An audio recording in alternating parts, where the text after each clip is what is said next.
تحریک انصاف کے سابق رکن قومی اسمبلی نور عالم خان کہتے ہیں تحریک عدم اعتماد پر کسی سے پیسے نہیں لیے، سیاسی آفرز ہوئی تھی۔ پی ڈی ایم نے آئندہ انتخابات میں میرے خلاف امیدوار نہ لانے کی پیشکش کی تھی، میں نے تو ان میں سے کسی کا بھی کوئی اعتبار نہیں کیا۔ اے آوائی نیوز کو خصوصی انٹرویو میں نور عالم خان نے کہا کہ پاکستان تحریک انصاف کی جانب سے واپس آنے کا کہا گیا، مگر وہ تو گالم گلوچ بریگیڈ ہے، اس لیے ان کی طرف سے الیکشن نہیں لڑ سکتا۔ نیتوں کے حال جانتا ہے، اب ووٹ کی ضرورت نہیں پڑی، لیکن آپ کی نیت تھی کہ نہیں کہ اگر ضرورت پڑی تو میں دوں گا خلاف؟ میں نے آپ کو کیا کہا؟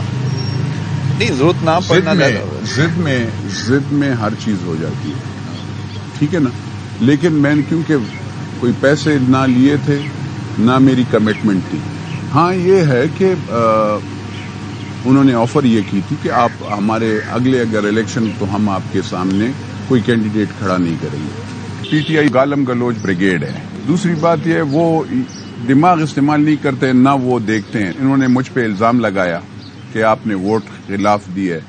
اب بیرسٹر گوہر صاحب میرے وکیل تھے، ابھی اس میں جب میں نے کیس جیتا تو کیونکہ ہم نے ووٹ تو خلاف تو نہیں دیا تھا، ہارنا جیتنا it's part of the game. Even میں آپ کو بتاؤں پی ٹی آئی کے بھی انہوں نے کہا تھا کہ یار آپ واپس میں نے کہا بھائی میرا اور آپ کا ختم۔ میں نے قسم ایسے کھائی تھی کہ میں ایک ووٹ لوں نا، میں حضور صلی اللہ علیہ وسلم کا امتی نہیں ہوں گا اگر میں پی ٹی آئی سے الیکشن۔ میں نے اس وقت پہلے سال کہہ دیا تھا۔ کیا یہ ہو سکتا تھا کہ آپ جب تک پی ٹی آئی کی ٹکٹ پہ الیکشن لڑے تو جب تک ان کے ساتھ ایم این اے تھے تو ان کا ساتھ دیتے، نہ دوسری طرف جاتے، بے شک ووٹ نہیں دیا؟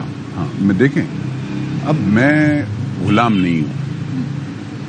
کانسٹیٹیوشن کہتا ہے کہ اگر میں ووٹ دیتا نا تو میں ڈسکوالیفائی ہوتا، اس کی پالیسیز غلط ہو جائے، ملک کے خلاف ہو جائے، دوسری بات یہ ڈیموکریسی کو ڈیریل کرنا چاہے تو میں پھر اس کا حصہ بنوں۔ ہم نے جو بھی موقف اختیار کیا اس پہ تو یہ واپس آ گئے، ان کے پھر ایم این ایز واپس آ گئے تھے نا، بیٹھ گئے تھے اسمبلی میں۔ سندھ ہاؤس مجھے دوستوں نے بلایا، مجھے کوئی وہ نہیں تھا، میرا تو سب ایوری بڈی نوز۔ دوست کون سے، کنہوں نے کہا؟ یہ راجہ ریاض صاحب؟ راجہ ریاض صاحب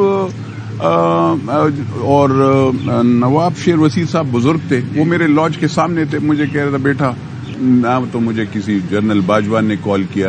میاں صاحب کو آپ بھی سمجھتے ہیں لاڈلے ہیں؟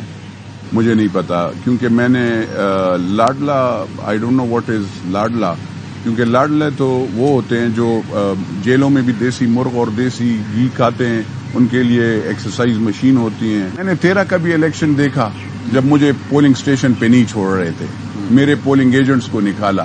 2018 میں دیکھا کہ میں جا ہی نہیں رہا تھا اور میں بس الیکٹ ہو گیا۔ آپ سمجھ گئے میں جو کیا کہہ رہا ہوں؟ لاڈلے اس کو کہتے ہیں، سلیکٹڈ حکومتیں اس کو کہتے ہیں۔